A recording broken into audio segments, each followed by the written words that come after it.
Amen, amen. Good morning, brother, and it's Brother Robbie. It's Friday and heading to work from my family's house. I got two places to stay now. It was really neat. I was hoping that I'd have a place to stay that wouldn't cost me a lot, and now I've got two places to stay. One that's far from my job and one that's extremely far from my job, and that's where I'm at today. So I got plenty of time to talk and think out, kind of. So we'll see how it goes. I'm a little bit on the later side getting to work, but it's not going to be a problem. Training for a long time. This job that I'm doing now has a lot of danger factors that it takes a long time to learn and stuff. So it's a long training. It could be like 2 to 3 months or even more of like the online training, which is nice to know ahead of time. It's so frustrating when you get into those jobs and they don't even like let you know that, by the way, you're going to be testing for the rest of your life. So yeah, that's extremely annoying, but at least now I know. But I was going to talk about mind-altering substances again. It's a lot of different angles of this, which is really key, because and this word is definitely not put together, so this is definitely going to be a second to get together, but I think that it's got a profound piece to the puzzle that I think is really going to be a huge help to the brothers and sisters for sure. There's a lot of things. It's like even, I'm not a huge, Joyce Meyer fan, but like she has that book called The Battle of the Mind, and I would assume that there was a lot of significantly important things in the material, because it's so true that everything kind of gears around how do you think about things. However you think is how you're going to feel, and that's everything. And I know that perspective is everything. Are we going to have God's perspective, or are we going to have the world's perspective, God's spirit, or is it the spirit of the age? The mystery of godliness, or is it the mystery of iniquity? So we have two different views that we can take at any position, and sometimes they're very minute, and sometimes they're very monumental. And so it's imperative to gather our thoughts and make sure we remember where the original thoughts all stem from. As Christians, we don't want to just be like in the world. We want to be in the world, but not of the world. And so there's a crossover point where we are here. We are in the devil's territory.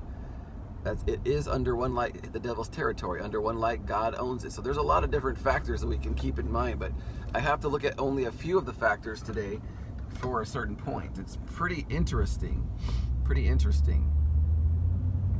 One of the danger factors in my job is in regards to the chemical hazardous material, chemicals, and it's because there's a lot of material that we're going to be dealing with that is incredibly flammable, and so we have to go through a long, extensive training about what all this chemical stuff is and such. It's really dangerous in ways that you might not consciously think about, because people know that stuff is dangerous, but they don't know that there's certain things that could cause a very big problem, and have cost people their lives because they didn't handle things in a proper way to honor and respect the power of flammable materials that we need.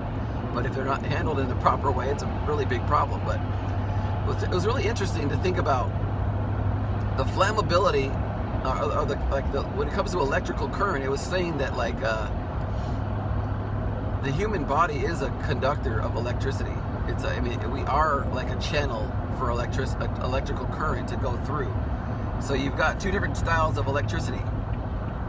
One electricity current is in regards to your just a regular electrical current that goes through water, and it goes through metal, and it goes through us. But then you have this other kind of electricity called static electricity, and it goes through wool, plastic, synthetic materials, carpeting, and such like this, and us. It's really weird how anti-human material, metal and water, is a conductor, and then on the other hand, you have something that's totally different material that handles a different type of electricity, And that's the stuff that we have to really worry about, because where that kind of stuff is, next to a light switch or something like that, there's different things that cause electrical issues. I mean, even though a light switch is dealing, obviously connected indirectly to electrical current, but also somehow because of the carpet, because of us and our hair sticking up, and then we go and touch the light switch and zap. It's not because the electrical current got you, it's because the static electricity got you. Totally different, because it's plastic. But it's kind of interesting how there's a whole world over here, a whole world over here, and then we're here in the middle, kind of getting both of it, both of the worlds at the same time. We get the electrical current and we get the static electricity, and we are conductor. We're the same.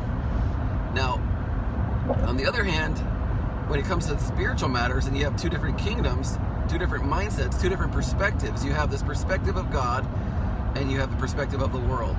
And as Christians, whenever we don't have our perspectives just right, it's a mind-altering experience. Your mind is altered from that which is. And this is where it gets really complicated, because I'm going to make it simple, because there's just so many ways to lay this out. But I want to lay it out in a certain way that we can start to kind of get our bearings about what is. And it makes it so much easier to just say, this is my core of understanding. Where am I on the map now? And if you're feeling kind of strange, you're like, well, where's my mind? Is it on track or not?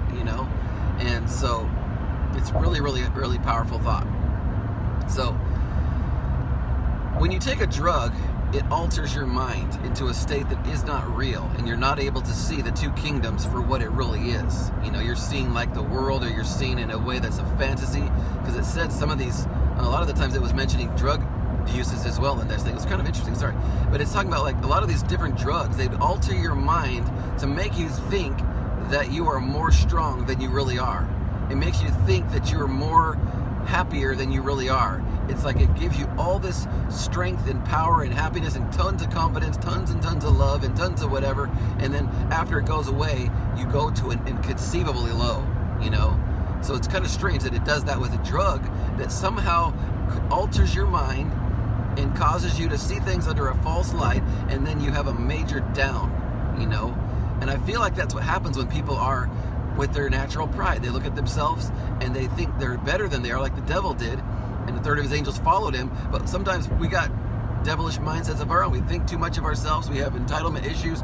We have all these things, and it causes us to have all these all-time high. I'm better than everybody else. The drug said so, the cocaine said so, methamphetamine said so, ecstasy said so, and everything else said so. And now look at me, I'm coming down. And oh, what a massive high and what a massive low. Those that exalt themselves shall be abased. Jesus came and he lowered himself as a position of a servant, and he was exalted. The devil came and exalted himself, and he was abased. And he was brought low, he was brought down to hell.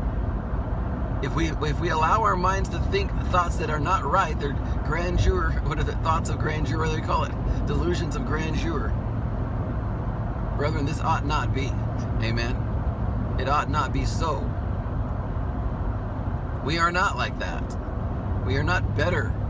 We don't want to think outside of the box. We don't want us to be, as Christians, to be able to see two different kingdoms simultaneously and see us, who are we in this mix? Who are we? Well, where did it all come from? It came from God, and he's holy. And when sin came into the world, we are no longer connected to that which is holy unless we call it what it is. And if we don't see it for what it is, we're going to have entitlement issues, and it's no different than being in drugs and having that euphoria of thinking I'm greater than everything else. Same kind of a mindset that little cults get. Like people are like, why are you in this little cult? Because there was something euphoric about it. We thought we were better than everybody else. We demonized every other church and said, we're God's favor. We're the ones who really understand. And it's a mind-altering experience. And bless the Lord, all my soul, the coming down of that thing is going to be exceedingly great. You're going to find things in there that doesn't make any sense at all. So you can do drugs and feel that way. You can listen to a rock song. You can listen to some type of, music, and it's going to make you feel like you're so powerful. You're going to watch a movie and make you feel so inspired or whatever. And there's going to be a high with that thing. And sometimes we need those things. And there's not always something wrong with all those deals, but at the same time, there's just mind-altering experiences that causes us to see the spectrum of where we are in the midst of two different kingdoms and two different perspectives, and we start to get the wrong perspective. We start to get the natural mind perspective, which is carnality and it's enmity with God.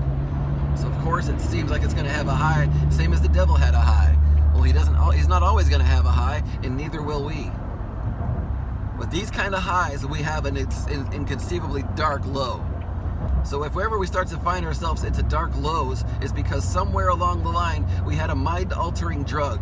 Whether it was a cult, whether it was just vanity, whether it was just pride, whatever, wherever we had our little entitlement issues. Well, I'm better than everybody else. They should feel this way, but not me. Don't they know who I am? You think, well, it's only that they're rich and the beautiful and the strong or something like that. I was like, no, I've talked to lots of homeless people and they have the same problem. And now they're low and they still don't believe they're low. Like the guy on the side of the cross right next to Jesus, that he was in between two thieves, one who had brains and one who didn't. His brains were blown because he had a bad perspective. He had a mind-altering experience, thinking, I shouldn't have to do this. Get me down from here. If you're the Son of God, he didn't say, forgive me. He said, take me down. It was still about the self. It wasn't about the Savior. The other guy was wrong before, but then at least he got it at the end. And today shalt thou be with me in paradise, the Lord says to him. Hallelujah. There's a mixture. We have to be able to see both kingdoms at the same time for what it is. We're in it, but we're not of it. We have to do our work here while we're here. We're just pilgrims passing through. And if we try to unpack our bags too immensely here, we're going to start to put on the wrong mindset. And that's why a lot of times Christians end up becoming more wicked than the world, because they know they're just here for a short time. And that's all they think they have. They have no hope for eternal life. But we think we have hope for eternal life while we think and act and pride ourselves more than even the world does. And that's why a lot of times you see people doing super crazy things, because somewhere along the line they lost the Holy Spirit. They lost the voice of the Holy Spirit, and they started listening to silly garbage things going on online, or some new idea about God, and the best way to be a Christian is like this and all this stuff. Honey, some of those things is more worse than Satanism. And then they kill their own kids and say, Jesus told me to.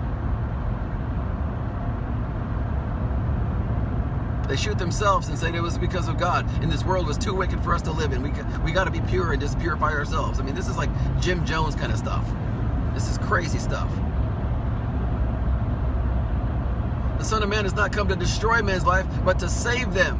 How can you say you're following Jesus and then try to help everybody kill themselves? But there's a lot of ways people just have all-time highs and then all-time lows.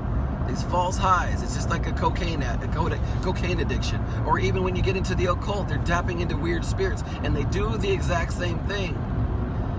When you get into the Hindu movement and stuff like that, they said when the Rajneesh dude, the Bhagwan, came into Oregon, and all these wackos came over there, and they were all being sexually perverse, all getting into drugs, and they left their children alone.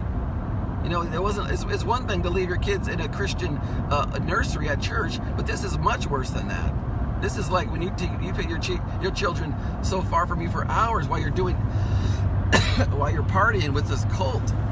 Tons of people dancing around like a bunch of crazy Hindus, because that's exactly what they are.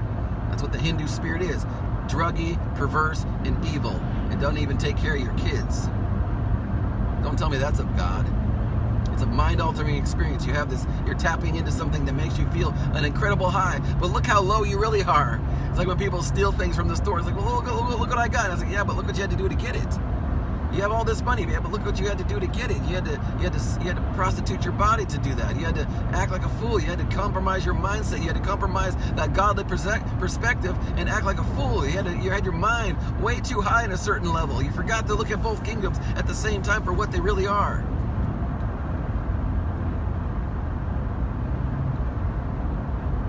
Your mind went crazy because of a cult. Your mind went crazy because of an evil spirit. Your mind went crazy because of pride. Your mind went crazy because of some strange, any old thing, just because of self-entitlement issues, whatever. There's so many different ways that your mind can be altered and not see things for what it is. You have an incredible high and then you have an incredible low.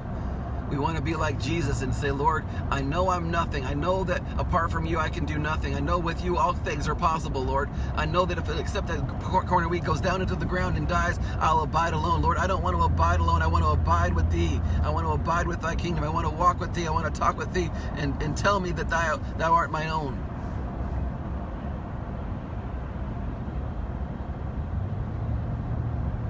Amen. brothers and sisters, I don't know how to close this out, so I'll just say what it is. Keep ourselves humble. Let our whole pilgrimage be done in the fear of the Lord. When we lose that, we've lost the one of the heaviest points of our Christian faith. We want to have wisdom. Knowledge is the beginning of knowledge, the beginning of wisdom, the fountain of life. Strong confidence is the fear of God. The same as electrical current. It's so needful, but if you don't handle it properly, it could be a really big problem. You don't handle something so powerful and so needful, electricity, same as God. You don't handle him properly, it can be a very big problem. It's needful, but it's dangerous. God is needful, but he's dangerous. Don't ever forget that side of it. I know that's not normal in these mind-altering churches, which is a lot of the churches in America. And God bless them for all the good that they do, but don't forget that he's dangerous. Don't forget that it's a dangerous thing to cross this God. Don't forget that it's a dangerous thing to fall into the hands of a living God. We have forgotten who we're talking about. We've forgotten who we're talking to. One little alteration in your gospel, and all of a sudden you don't even fear him who needs to be feared. And if we saw him for who he is, trust me, we'd be doing nothing but trembling. That's why he said, work out your salvation. Yes, I know the Lord has started salvation in your life, but fear him. Like it says, work out your salvation with fear and trembling. Well, he's just as dangerous as he always has been. And he requires us to be upright, just like he always has been. He's never said, just take it easy. No, he says, I winked before, but I'm not winking anymore. I command all men everywhere to repent. Change your mind. Don't think the way of self-entitlement. Think the way I told you to think and honor me. Humble yourself and I will be there. I exalt myself to the highest point, he says. I'm high and the lofty, the high and the holy, and I'm with those that are broken in contrite spirit. We bring ourselves low, we get to have the true high, and he brings us into the proper high, not a false high, because if we're going to be boasting, we're going to be boasting in the Lord. Amen.